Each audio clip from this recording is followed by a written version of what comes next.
উপবেশন করিয়েছিলেন। এখানে অনেক কথা, যাব না অতদিকে। স্বয়ং রাজা হয়েও নিজ হস্তকৃত জল আনয়ন করে সুখদেব গোস্বামী পাদের চরণ জল করে দিয়েছিলেন, চরণ বিধৌত করেছিলেন। এটাই মহাপ্রভু দর্শন, চৈতন্য দর্শন। গৃহস্থরে মহাপ্রভু শিখায়েন ধর্ম, অতিথি সেবা গৃহস্থের মূল কর্ম। গৃহস্থ হইয়া যেবা আতিথ্য না করে, পশুপক্ষী হইতেও অধম বলি তারে। নিতাই গৌরী নাম আনন্দের ধাম, যেই জন নাহি লয়, তারে যম রাজা ধরে লয়ে যায়, নরকে ডুবাই তাই। না লয় কৃষ্ণ নাম বিধি তার বাম, পামার পাষণ্ডমতি, বৈষ্ণব সেবন না করেন যে জন, কি হবে তাহার গতি। আজ পরীক্ষিত মহারাজ সুখদেব গোস্বামী পাদকে উপযুক্ত সিংহাসনে ব্যাসাসনে বসিয়েছিলেন। সেই ভাগবতীয় পরিমণ্ডলের মুকুটমণি হয়ে, মধ্যমণি হয়ে, আচার্যদেব হয়ে, গুরুদেব হয়ে ভাগবত কথা কীর্তন করছিলেন। এই ভাগবত কথা কীর্তনের ধারাবাহিকতায় কোন কোন বংশে ভগবানের কোন কোন অবতরণ, এই সকল বিষয়ে তিনি কীর্তন করছিলেন। পরীক্ষিত মহারাজ ছিলেন সুখদেব গোস্বামী পাদের মুখ্য শ্রোতা। তিনি শ্রোতার সিংহাসনে বসে আসনে উপবিষ্ট পূর্বক তিনি এক মনে ভক্তিতে, প্রীতিতে, অনুরাগে বসে বসে কথাগুলো শ্রবণ করছিলেন, গ্রহণও করছিলেন। অমীয় সুধা, অমৃত পীযূষ সুধা পান করছিলেন। এই কথামৃত শ্রবণ করছেন পরীক্ষিত মহারাজ, আর মনে মনে চিন্তা করছেন, অহো কত পূত পবিত্র আমাদের এই কুরুবংশ। তাহলে সুখদেব গোস্বামীপাদে যেহেতু সকল বংশে ভগবানের অবতরণ লীলাসমূহ বর্ণনা কীর্তন পরিবেশন করছেন, সেহেতু সেই পাঠ প্রাসঙ্গিকতার আলোকে আমাদের এই কুরুবংশে নিশ্চয়ই ভগবানের কোনো অবতরণ লীলা কীর্তন তিনি করবেন। কত পূত পবিত্র আমাদের এই কুরুবংশ। তাহলে সকল বংশেই যখন ভগবানের অবতারের লীলা কীর্তন করছেন, পরিবেশন করছেন, তাহলে নিশ্চয়ই আমাদের এই কুরুবংশে ভগবানের কোনো না কোনো অবতার ঘটবেই, তিনি কীর্তন করবেন। কিন্তু কোন অবতারটা ঘটবে এটা তিনি প্রণিধানপূর্বক জানবার জন্য আগ্রহ প্রকাশ করে বসে আছেন। বাবা প্রণিধানপূর্বক জানতে চাইছেন কেন? এই জন্য যে লক্ষ্য করে দেখুন, কৃষ্ণচন্দ্র অর্জুন সমীপে কীর্তন করেছেন পরিপ্রশ্নেন সেবায়া। জ্ঞানীর কাছে সেবা দ্বারা, পরিপ্রশ্ন দ্বারা তবেই তত্ত্ব লাভ করা যায়, এমনি এমনি হয় না। এমনি এমনি হয় না বাবা। জ্ঞানীর কাছে সেবা দ্বারা, পরিপ্রশ্ন দ্বারা তবেই তত্ত্ব লাভ করতে হয়। সেই সেবা সুখ সম্পাদনে ব্রতী হয়ে সুখদেব গোস্বামী পাদকে সন্তুষ্ট বিধান করে, প্রীত করিয়ে তবেই পরীক্ষিত মহারাজ যেমন করে ভাগবত কথা শ্রবণ করছিলেন, তেমনি করে আজ কি করেছেন? প্রণিধানপূর্বক জানবার জন্য ইচ্ছা পোষণ করেছেন, ইচ্ছা প্রকাশ করে বসে আছেন অধীর আগ্রহে। কার মতো করে জানি বাবা? চাতক পাখির মতো করে। কবে আকাশে মেঘরাশি উৎপন্ন হবে, গুরু গম্ভীর আওয়াজ করে মেয়েকে ডেকে ফিরবে, বিদ্যুৎ চমকায়িত হবে,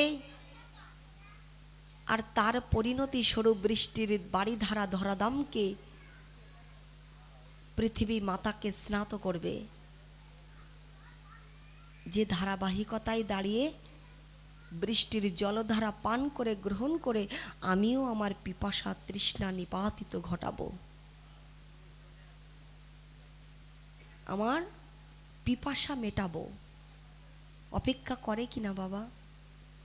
কারণ চাতক পাখি বৃষ্টির জল ছাড়া তো অন্য কোনো জল গ্রহণ করে না। যেমনি করে অপেক্ষা করে, অপেক্ষমান হয়ে প্রহার গুণে পরীক্ষিত মহারাজ প্রহার গুনছেন চাতক পাখির ন্যায়। চাতক পক্ষীর নাই কখন আমাদের এই কুরুবংশে ভগবানের অবতরণ লীলা কীর্তন করবেন। কিন্তু অনেকটা সময় অতিবাহিত হয়ে যাচ্ছে, পেরিয়ে যাচ্ছে।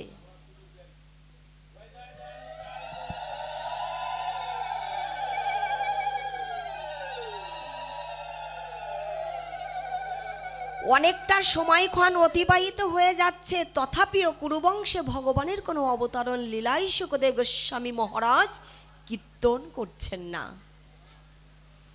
যখন না করেছেন তখন পরীক্ষিত মহারাজের বদনটা, মুখটা মলিন হয়ে গেছে, বিষণ্ণতায় ভুগছেন। বিষণ্ণগ্রস্ত হয়ে মনে মনে ভাবছেন, চিন্তা করছেন, অহো, ভেবেছিলাম আমাদের এই কুরুবংশটা কত পূত পবিত্র। সকল বংশে যখন ভগবানের অবতরণটা ঘটছে বা ঘটেছে, নিশ্চয়ই আমাদের এই পূত পবিত্র কুরুবংশেও ভগবানের কোনো না কোনো অবতরণটা ঘটবে। কিন্তু কই, শুকদেব গোস্বামী পাদ সকল বংশে ভগবানের লীলা কথা বর্ণনা করলেন, আমাদের এই কুরুবংশ তো ভগবানের কোনো লীলা মহিমার কথা, অবতরণের কথা বললেন না। বিষণ্ণগ্রস্ত হয়েছেন, মুখটা মলিন হয়ে গেছে। আমার শুকদেব গোস্বামী পাদ তো সর্বজ্ঞজন নয় কি বাবা? সর্বজ্ঞজন নন? মায়ার ঊর্ধ্বের ব্যক্তি নহেন তিনি?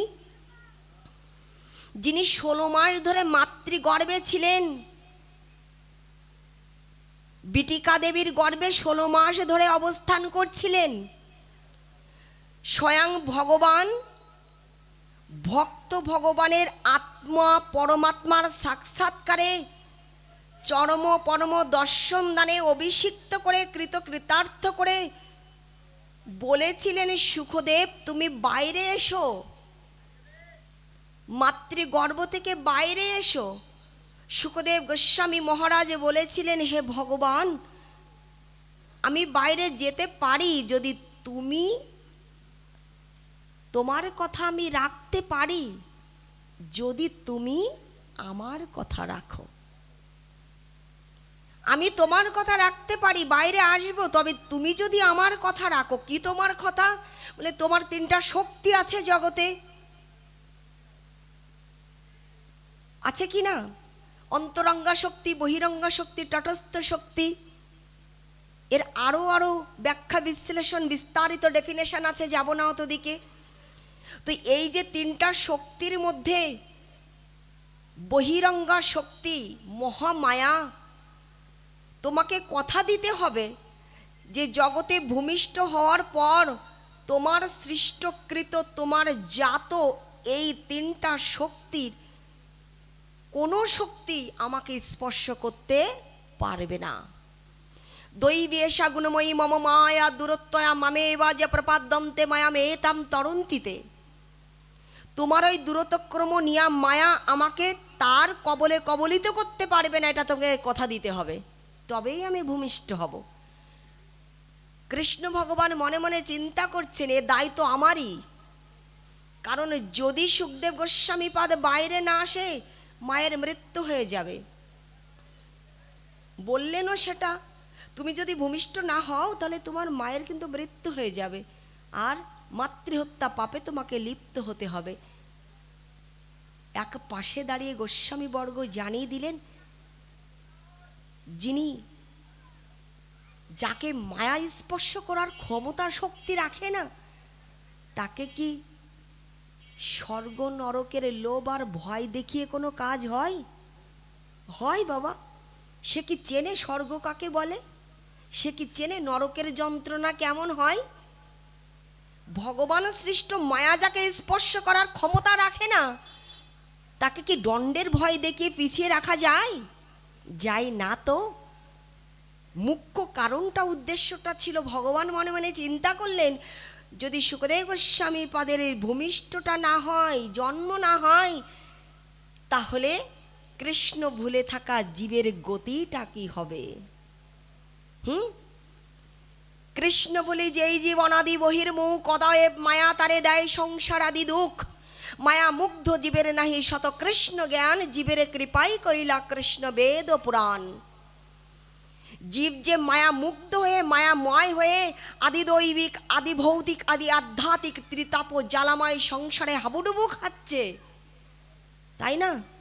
কখনো স্বর্গে ওঠায়, কভু নরকে ডোবায়, দণ্ড জনে রাজা যেন নদীতে চোবায়। হাবুডুবু খাচ্ছে, ডুবছে আর উপরে উঠছে। এই ভবার্ণবী থেকে, ভবার্ণব থেকে, সংসার সাগর থেকে, এই সমুদ্র থেকে যদি জীব পার হতে পারে, তাহলে তো একটাই মাধ্যম আছে, উপায় আছে। সেটা কি? সেটা হচ্ছে অমাল পুরাণ শ্রীমদ ভাগবত মহাপুরাণ রূপ তরণী। জয় জয় নিতাই গৌর সীতানাথ প্রীতি প্রেমানন্দে হরিবল। যদি শুকদেব গোস্বামী পাদের জন্মটা না হয়, ভূমিষ্ঠ না হয়, এই চরম পরম রত্নখানা আজ আমরা কোথায় পেতাম? ভাগবতের প্রকাশ কি হতো কখনো? ভাগবত প্রভু প্রকাশিত হতেন কখনো? এই আমাদেরই জন্য, আমাদের কথা চিন্তা করে মঙ্গলময় কল্যাণকারী ভগবান তিনি শুকদেব গোস্বামী পাদকে বললেন, তথাস্তু, তাই হবে। ক্ষিপ্রম ভবতি ধর্মাত্মা শশাতে শান্তিম নিগচ্ছতি, কন্তীয় প্রতি জানিহি ন মে ভক্ত প্রণশতি। আমার ভক্তের কখনো বিনাশ হয়েছে নাকি? তুমি আমার পরম ভক্ত, তোমার মর্যাদা, তোমার স্থান আমারও ঊর্ধ্বে। জগতে জীব তোমায় চিনুক, তোমাকে জানুক, তোমায় পূজা করুক, প্রণাম করুক, আমার ঊর্ধ্বে তোমার জায়গা দিলাম। শুকদেব, বেরিয়ে এসো। শুকদেব গোস্বামী পাদে ভূমিষ্ঠ মাত্র কি করেছিলেন? ইষ্ট দেবতা আরাধ্য সত্তা গোবিন্দ পাদপদ্মে প্রণতি জ্ঞাপন করে পিতা মাতা যাদের দ্বারাই জগতে এসেছেন, তাদের চরণে প্রণত হয়ে তিনি সাথে সাথেই তাৎক্ষণিকভাবে অরণ্যের পথে, জঙ্গলের পথে, বৈরাগ্যের পথে যাত্রা করেছিলেন। পিছন পানে তাকান নাই, পেছনের দিকে ফিরে তাকান নাই। শুকদেব গোস্বামী পাদ জগতের ইয়ং জেনারেশন যারা আছে তাদেরকে একটা অনেক বড় উপহার দিয়ে গেছেন। বর্তমানে সময়ে দাঁড়িয়ে তো আমরা দেখছি, যেটা আমাদের ছেলেমেয়েরা যতটাই কোয়ালিফিকেশনধারী হোক না কেন, উচ্চ শিক্ষায় শিক্ষিত হোক না কেন, নামি দামি সার্টিফিকেটের ধারী হোক না কেন, দেখবেন আজকে তারা পিতামাতার চরণে দীক্ষাগুরু পাদপদ্ম, শিক্ষাগুরু পাদপদ্ম, গুরুজন গুরুবর্গের চরণে প্রণত হতেই ভুলে গেছে। তারা মাথাটা নত করতেই ভুলে গেছে। আমাদের সময় আমরা কি করেছি? রাস্তা দিয়ে চলছি, দূর থেকে যদি দেখি মাস্টার মহাশয় আসছেন, তাহলে থমকে দাঁড়িয়েছি, এসেছেন, সাষ্টাঙ্গে প্রণাম করেছি, আশীর্বাদে নিয়েছি। তিনি চলে গেলে তবেই যাত্রা করেছি, একটু উকি দিয়ে দেখেছি ও ছাড় চলে গেছেন কিনা। স্যারের সামনে যে পাটা বাড়িয়ে হাঁটবো, সেই স্পর্ধা প্রকাশ করবার শক্তিটাও ছিল না। সেখানে দাঁড়িয়ে বর্তমান সময়ের ছেলে মেয়েদের আচরণ কেমন, এটা তো আমরা দেখতেই পাচ্ছি। না মানে বাবাকে, না মানে মাকে, আর প্রতিবেশী গুরুজন গুরুবর্গ তানারা তো দূরের কথা। গৃহে সাধুগুরু বৈষ্ণব এলে মাথাটা নুয়ে দিতে হয় এটাই জানে না। মনে মনে চিন্তা করে, এত কষ্ট করে পড়ালেখা করে ইয়া বড় বড় বই পড়েছি, শিক্ষিত হয়েছি, হ্যাঁ, হাই লেভেলে চলাচল করছি, চলাফেরা করছি, ওঠা বসা করছি, যাত্রার চরণে এই নামি দামি মাথাটা নুয়ে দেব? পাগল হয়েছি নাকি? আমি কি ম্যাড নাকি? অনেকের ধারণা এমন। কিন্তু মহাপ্রভু যাদের যাদের হৃদয়ে এই ধারণা পোষণ করে আপনারা চলছেন, আপনাদের সেই গর্বকে খর্ব করে দিয়ে শ্রী শ্রী শিক্ষাষ্টকের 3 নম্বর শ্লোক ছুড়ে দিলেন। ত্রিনাদপি শুনিছেন তররপি সহিষ্ণুনা অমানীনা মান্দেন কীর্তনিয়া সদা হরি। দীনতা চাই, দৈন্যতা চাই।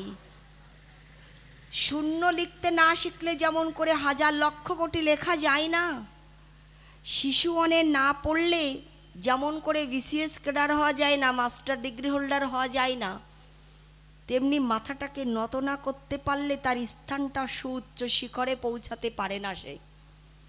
মহাপ্রভু দীনতা শেখালেন, দৈন্যতা শেখালেন, মাথাটাকে নিচু করতে শেখালেন। আপনি আচারে ধর্ম জীবেরে শেখান। নিজে আচরণ করে করে জগৎ জীবকে শিক্ষা দিয়ে গেছেন। আচার করেন যে বা না করেন প্রচার, প্রচার করেন যে বা না করেন আচার। আচার প্রচার 2 কার্য সেই জগতের গুরু, সেই জগতের আর্য মানে আচার্য। আচার্যাং মাং বিজানিয়ান্না বমন্নেতা করিচিত নমত্তা বুদ্ধা শুয়েতে সর্বদেবময় গুরু। সেই জগতে শ্রেষ্ঠ গুরুদেব, সেই জগতে শ্রেষ্ঠ আচার্যদেব, যিনি আচরণ করে করে জগতে জীবকে শিক্ষা দান করেন। আপনি না কইলে ধর্ম শেখানো না যায়, এই তো গীতা ভাগবতের শাস্ত্রে গায় এবং কয়। আচরণ করে শিক্ষা দিলেন।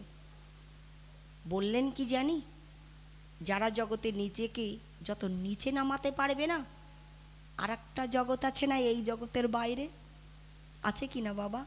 সেই জগতে নুয়ে পড়ে থাকা নিচু হওয়া মানুষটার জন্য, ভক্তের জন্য, ব্যক্তির জন্য আমি সুউচ্চ সিংহাসন সাজিয়ে রাখি। জয় জয় নিতাই গৌর।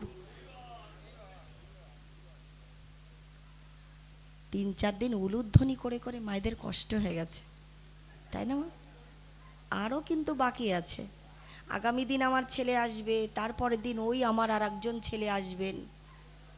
হ্যাঁ, এখনো এখানেই শেষ নয়, আরও অনেকটা বাকি। জিহ্বাগুলোকে কাজে লাগাবো আর সার্থক করব। মৃত্যুর পরে যেন জমদুয়ারে দাঁড়িয়ে সাক্ষী দিয়ে বলে, গোবিন্দ ওর কাছে দিয়েছিলে, পাঠিয়েছিলে, ও উপযুক্ত কাজেই আমাকে ব্যয়ক্ষয় করেছিল। বুঝতে পেরেছি? এই জন্যই তো জোর করে জিহ্বাগুলোকে একটু ব্যয়ক্ষয় করা। যদি করতে না পারলাম তাহলে ভেগ জিহ্বা পাওয়াই আমার ভালো ছিল, তাই না? জিহ্বাটা পেয়ে যদি প্রেমধ্বনি, জয়ধ্বনি, উলোধ্বনি প্রদান করতে না পারলাম, তাহলে আমার মৃত্যুর পরে ভেগ জিহ্বাটা পাওয়াই বিধেয়।